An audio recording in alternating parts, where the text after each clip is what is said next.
Welcome to the Crypto Podcast. You can find all our episodes on thecryptopodcast.org. We're also on BitChute and YouTube. You'll find the links in the podcast description. I have 4 other podcasts: The Awakening, The Speaking, The Meditation, and The Learn Polish, as well as being a podcasting coach.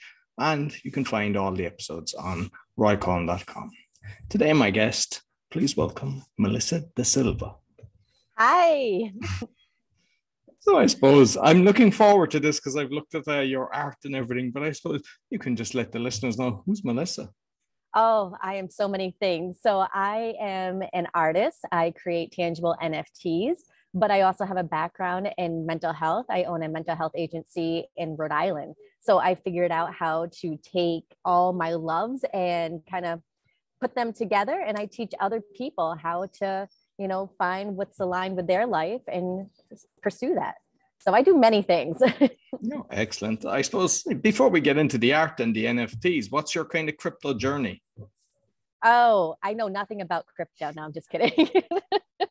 I do want to do a book that's called like NFTs for people like me.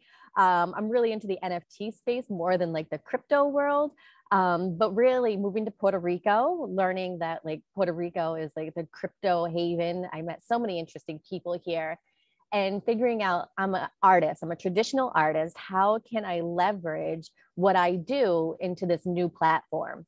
And so what I've been working with is taking my art that I paint and do collage and stuff like that, and figuring out how I can use the blockchain to promote that art, get other people to buy the art, and teach other people how they can do that too, because NFTs can open up a whole new world for artists like me. And I want artists to know that. Oh, excellent. And to be honest, like I've been hearing about the crypto world for, I don't know, 8 years now.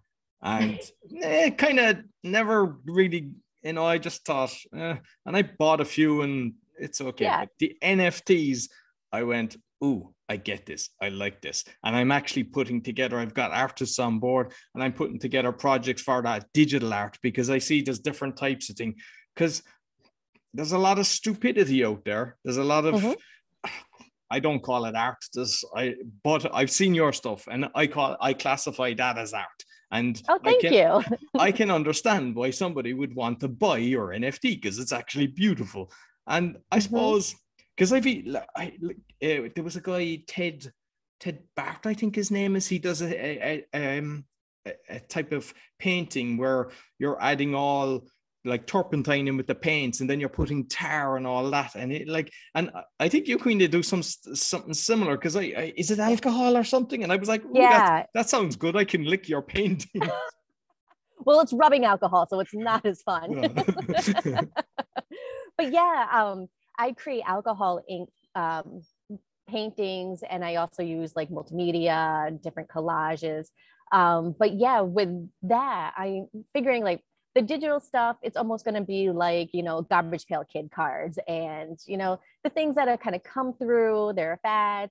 But really what we can do with the NFTs is what I'm doing is putting NFC code stickers on the back of my pieces.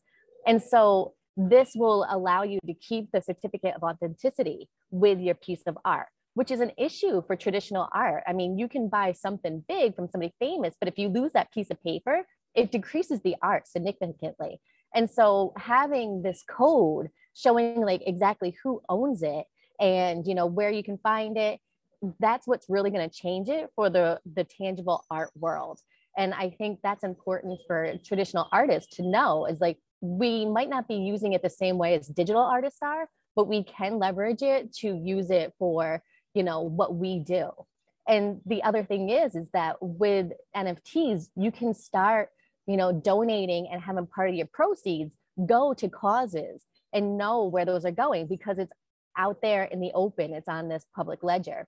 And so, teaching artists who, typically do want to give back to the community somehow, that's just tends to be the creative way, this gives them another opportunity. So NFTs are really opening up this new world for people like me. No, and I've seen I believe it's 25% is what you're given to a nonprofit. Yes. Yeah. And the thing is that when I opened my mental health agency, I really geared it to the LGBTQ plus community, specifically the transgender community. And so with the NFTs, that thread is still running through it, where I'm creating an online gallery where art is being curated by other queer artists or queer allies. And part of the proceeds from those sales will go to a nonprofit that we all vote on every quarter, that we want those funds to go to. So it's really opening up a lot of doors. It's not just all about the digital art that people are making of, apes and sloths and whatnot. I don't get that. And the prices that they're paying for it, I don't get it. Like, is it Blinky or Blimey or whatever? The guy that sold the 60, I get it. He's got beautiful, his stuff is beautiful. So I understand that. But there's so much stuff out there, and I'm just shaking my head going, I don't get this. And do you find, because I had seen about the thing, the community, do you find that having a community, because I think that's another advantage as well, because you're not trying to be everywhere, because there's some, I'm in a few different Facebook groups and a few Discord groups, and it's like people are just throwing there's a shotgun approach. Like, instead of going, this is what I'm doing. That's why, like, what I'm creating a photography and a digital art, but I'm only bringing in, like, very selective. At the moment, it's just the two, and they're incredible stuff, but we're taking our time and we're doing it right, and we want to build a community,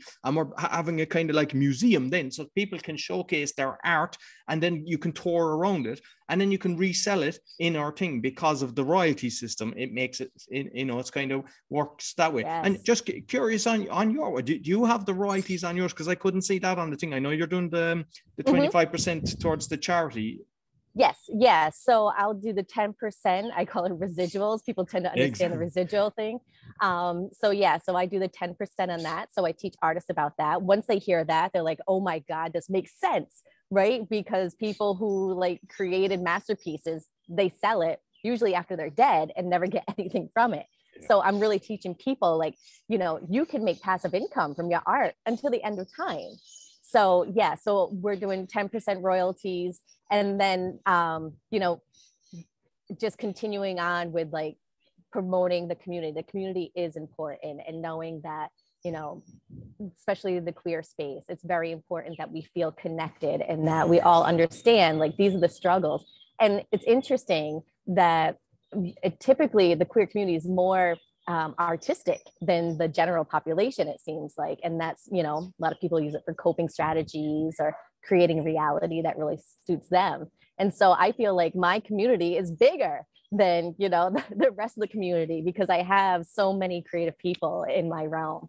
So I feel like I'm very lucky to have this part of the community.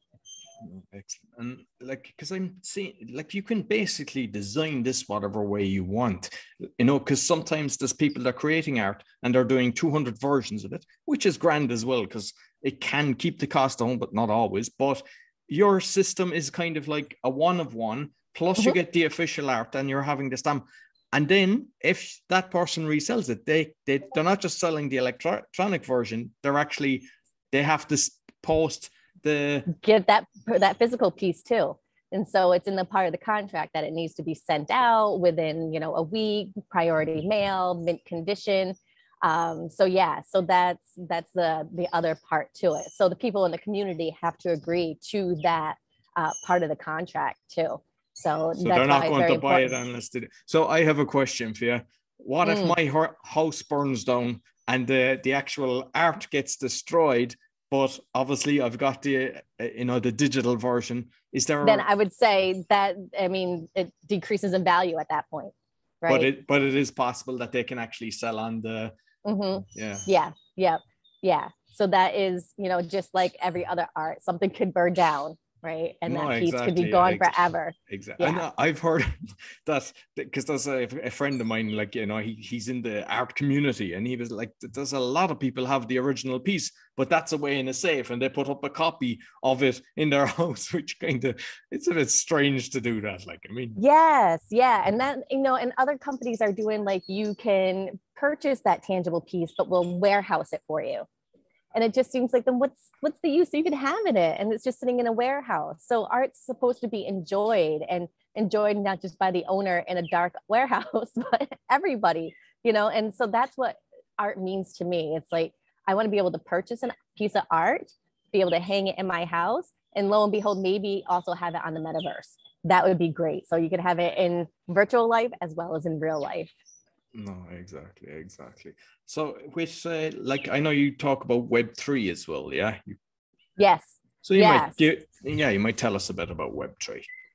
I mean, I feel like we've been dabbling in Web3 for a long time now. I mean, especially back in the days when we were creating alternate lives in The Sims, right? I never got into it because I'm like, I don't really understand it, but it's something that we've been dabbling in for so long. So clearly it's something that we want. Now we're just making it more, I don't know, tangible, right? Like we can understand it a little bit more. We're purchasing land in it. So we can have this alternative life, and who knows, by the time I die, we might just be all living in that world and not this current world. So yeah, so people are setting up stores, people are having concerts in this virtual world. So hopefully artists can also have their pieces of art, the digital piece of the tangible piece they're creating in the alternate reality as well. That's what I love about the NFTs, is because there's so much fraud going on in the world. And like the artists all through time, especially musicians, they're constantly getting shafted. And this way they can actually set it up where they're in control. They can have unique followers who basically get in early and they have a piece of the pie, and then they can hold it, which they probably will, or sell it on. And the artist is still getting, after the first sale, even the commission, if it goes high, can be even more than the first sale, which is fantastic. Yeah. Which is ironic, because when you first tell people about NFTs, like, oh, that's just a sham. That's a scam. Don't get involved in that nonsense. So it's interesting how there's this whole world in this real life that we are getting like scammed every day. But yet the NFT world, everything's out in public, right? So you can do your due diligence and do the research and stuff like that. So it's interesting how our, reality of how things are can be altered just from like our experience. So that's why I find it really important to be able to teach people about it. Don't knock it until you find more information about it, just like everything else you're learning. So yeah, so that's why I'm offering online workshops to teach other artists how they can utilize this. Yeah, and I think that's what's needed, because like I know that I didn't get involved in crypto because I just didn't get it. And I was like hearing wallets and everything, and it was kind of scary. And it was when somebody sat down with me and kind of showed me their wallet. This is what it is, da, da, da. Then it's simple, but it's like driving. Everything is simple once you know how to do it. And, yes, I think it's brilliant, offering a course like that you can actually just hold people by the hand and go, hey, this isn't too bad. And especially the fact that you're an artist yourself, it definitely helps, because there's a bit of a trust there as well. And I'm working with a company that's making purchasing NFTs much easier so that we can do it on Shopify.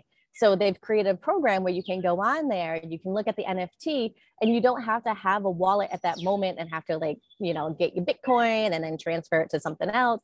You can actually go on there and they make you almost like a placeholding type of crypto wallet. So we're making it even like easier than it could be. So just go onto Shopify, onto my store, and you can purchase it from there, and don't worry from there on about the whole crypto nonsense. Oh, that's interesting. That's good. Yeah, that's why I'm like, I need to do the NFTs for people like me. So it took me, hours to figure out crypto. And then when I started learning about crypto, I'm like, crud, I don't know what real money is at this point. So then I had to look that up. And then I'm like, oh, crypto makes so much more sense now.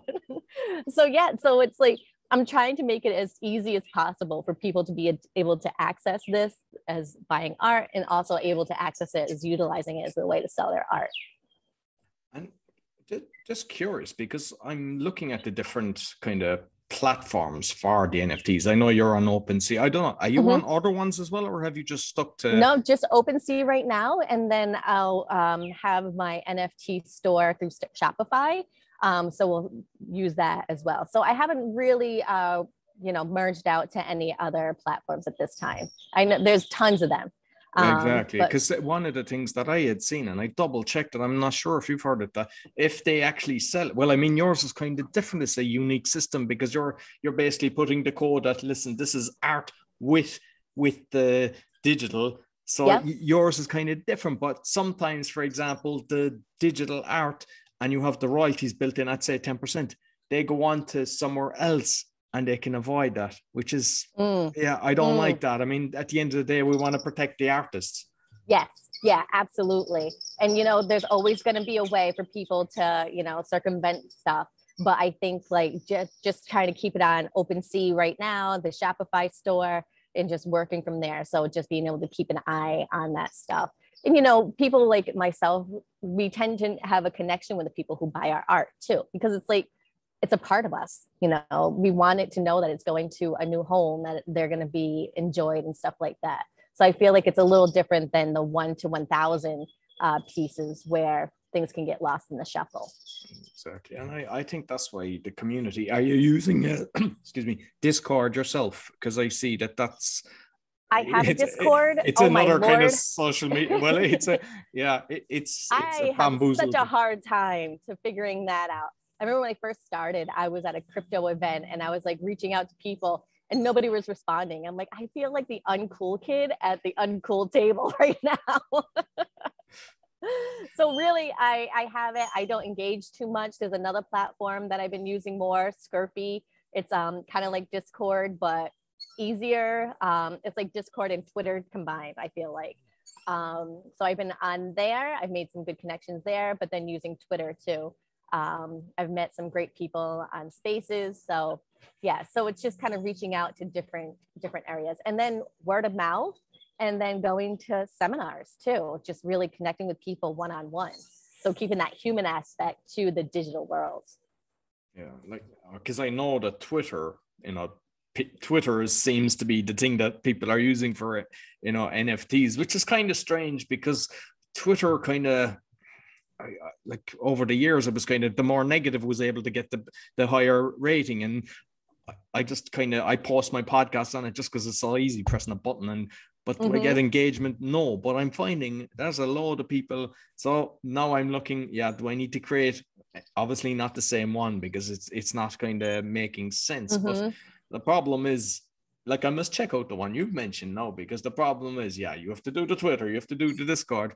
And yes, when you get people in there, what I'm finding is there's spammers, a lot of them. And the same in the Facebook group. And that's annoying because you can't ignore, you know, you just don't know, because then there's genuine people reaching out to, so you have to check the message. And so there's a lot of tweaking that needs to be done in this space. And I'm trying to, I think, have it a unique system that you're not just opening up. It's only the people that buy the art comes into, say, a Discord group or whatever, and not everybody, because someone that's buying the art is not going to be spamming people. And, you know, you'll allow, you know, within the community then to, if they want to resell it, because, you know, like with art, that's the beauty of art. You might like something for 3 months, or you might like it for 5 years, and then say, yeah, I'd like something new. And I think it's a beautiful system that you're in the right community. But my fear is, I'm finding that everybody's telling you, join my Discord group, and there'll be thousands of groups, and it's going to be, I think somebody's going to figure a new platform that will actually stop this. Yeah, check out Scurfy, SKURPY, I believe it is. They seem to be doing really well. I've made some good connections on there. And then, you know, really connecting with people on Twitter Spaces is, you know, special live talks with specific people have been a great way to connect with people on my end. Like I met this artist who lives in New York, who I'll end up meeting, but like really I met them online. We realized that like we have a lot in common. We want to get into the same like sphere. So yeah, so it's like finding friends in real life. You got to kind of vet them a little bit and figure out if you're real or not. Exactly. So you might tell me a bit more about your art, when you started, and, you know, like, you know, you mentioned at the start with the alcohol thing, but the different styles and stuff that you're doing. So I've always been creative. It was just something that's always been a part of me. But of course, being told like you can't make any money off of art, right? It's the starving artist type of thing. And so it's always been like my hobby, something I do on the side. And then I realized I was creating so much art, I needed to do something with it. So then I started selling it at, you know, local flea markets and online. And so when I came to Puerto Rico, I had a lot of time on my hands, started creating a lot of art again, started selling it at markets, but then realizing like, oh, I can use this other platform. But really, I paint how I feel. Alcohol ink, you start off, you don't really know what's going to come out of it. It's like this plastic paper, you have this special ink, and you have to use rubbing alcohol to make the ink move. And then pretty much whatever comes out is really like the intuitive of it. Like you can figure out how you're going to create that into art once it kind of creates itself, really. It creates itself and you just kind of pour your energy into it. Sometimes it's just crap, but sometimes something good comes out of it. And I think a lot of artists will say that, like, everything I make is shit. But somebody enjoys it. So, you know, put it out there. And with that system, then are you kind of moving it around, moving the canvas around, and maybe using like a chopstick? Because the course, basically, I met the guy Ted on a lunch club, and I'm just kind of curious. Then I started looking at his stuff, then bought his Udemy course, and I was like, this is cool. So I'm going to do it myself. I bought all this stuff, but it's like it kind of moves itself, and you just don't know what way it's going to turn. And what was this? There's this stuff, gas on, or it's white stuff that it kind of. Yep. And yes, so it sounds like you're using like a fluid pour type of thing with like more of acrylic stuff. This is it's more of a clear, it's ink. It's actually ink that's put in markers. So when your marker runs out of ink, you can actually refill it with this stuff. But this is just me putting on a non-porous piece of paper, and the rubbing alcohol is what keeps it moving. And then once the alcohol evaporates, that's when the ink will dry. So it's similar in like the way it flows, but the results are a little bit different and still messy.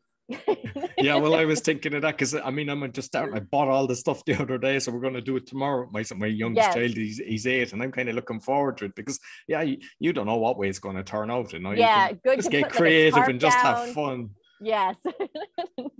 Yeah, and that's the fun part about creating art too. Like it's an experiment all in itself, figuring out what works.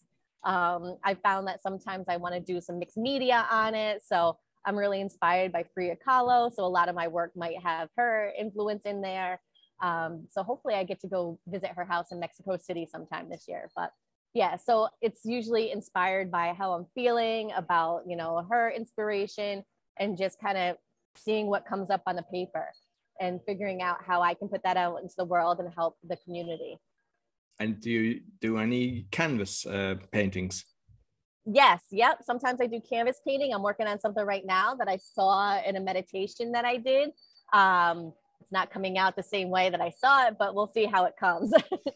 But yeah, I do canvas paintings.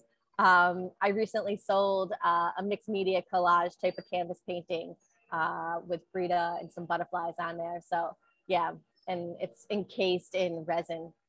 Okay, and just this might be a stupid question, but is there different types of canvas? Because I mean, I'm just going into the shop and just getting these different ones, but can you actually get ones that makes a big difference, the quality and stuff like that? Because yeah, I think Michael's, I don't know if you have Michael's, we don't here in Puerto Rico, but yeah, there's different qualities. There's one that's more professional, that's more like kind of rough. You can prep it a certain way. I say if you're just starting off with fluid art, just kind of just experiment, you know, do it on anything. You can do it on a piece of wood. I've done that too.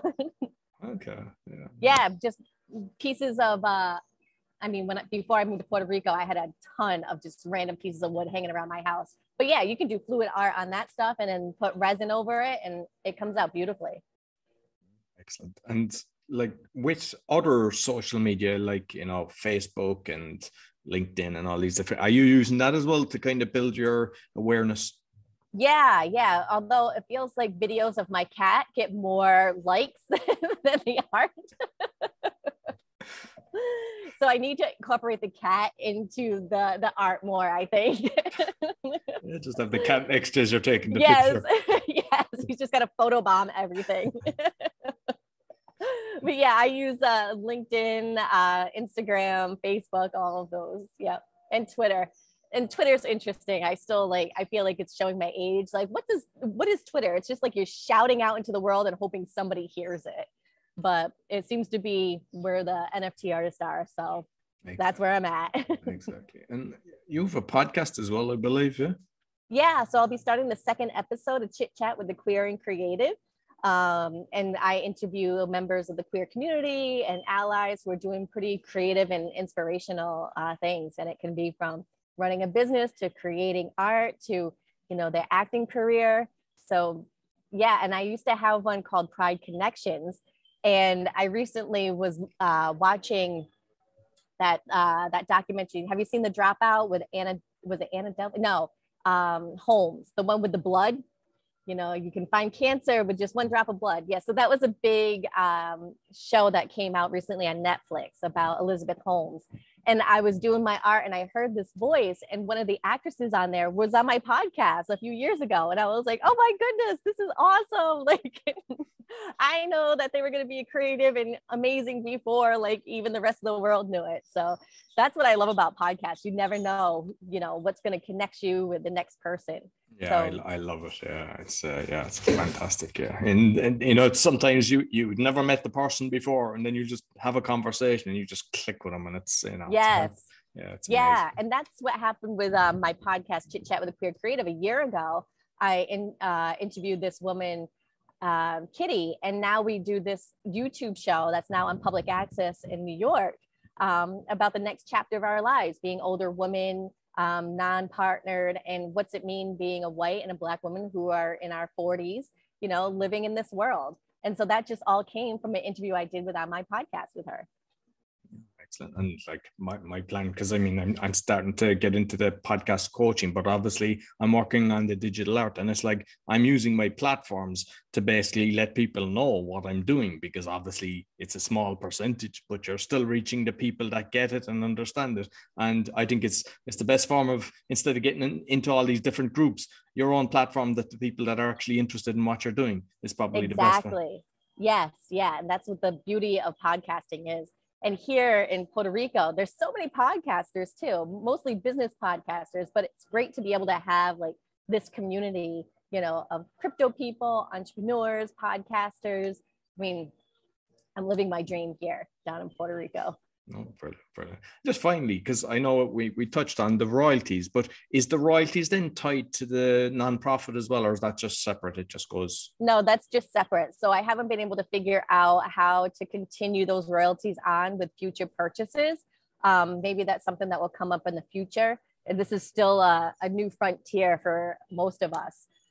So maybe exactly. In the future, because it's because we're trying to, we've got a lot of people involved in what we're doing, and I'd rather that it goes out automatically, but it's not. You kind of have to have one wallet, which then I'll do it. But yeah, if Roy gets hit by the bus, in the morning, you just, so I'm hoping that there'll be a system that it can just go out automatically. Then everybody is happy. And, there's no, because obviously I know that I would never do anything fraudulent to them, but I know that unfortunately we live in a world where, and I know there's people that are creating something similar, but they're kind of obviously, they're working on a certain split, which will be agreed. But I think that when the fees go up to a certain level, they'll be, it'll be, where's that guy gone? And I'm exactly. That's my fear in this thing. But I'm sure there's a lot of people out there that are conscious of what's going on, and they'll be able to create a system that will kind of, prevent that from happening. I'm sure there's somebody out there right now trying to work on that, because it's important. This is a new way that we can get funds into those programs that really need it, and really, get it from the people who believe in it and understand it, like can really put their heart and soul in it. So yeah, I'm sure there's somebody out there that's going to come out with something real soon, and that will be amazing. Exactly. Listen, Melissa, thoroughly enjoyed our conversation. You might let people know, how can they get in contact with you? You can find me at my website, melissadesilva.com. And I have all my links there to my Instagram, my LinkedIn, my Facebook. If you want to find me on Instagram, it's at Real Melissa De Silva. Okay, excellent. I'll make sure I put all the links in both the audio and the video. Thank you very much. So that's all for the Crypto Podcast. You can find all our episodes on thecryptopodcast.org. We're on BitChute and YouTube. You'll find the links in the podcast description. Sure to subscribe, give us a 5-star rating, thumbs up, and make sure you check out Melissa's art. Until next week, take care.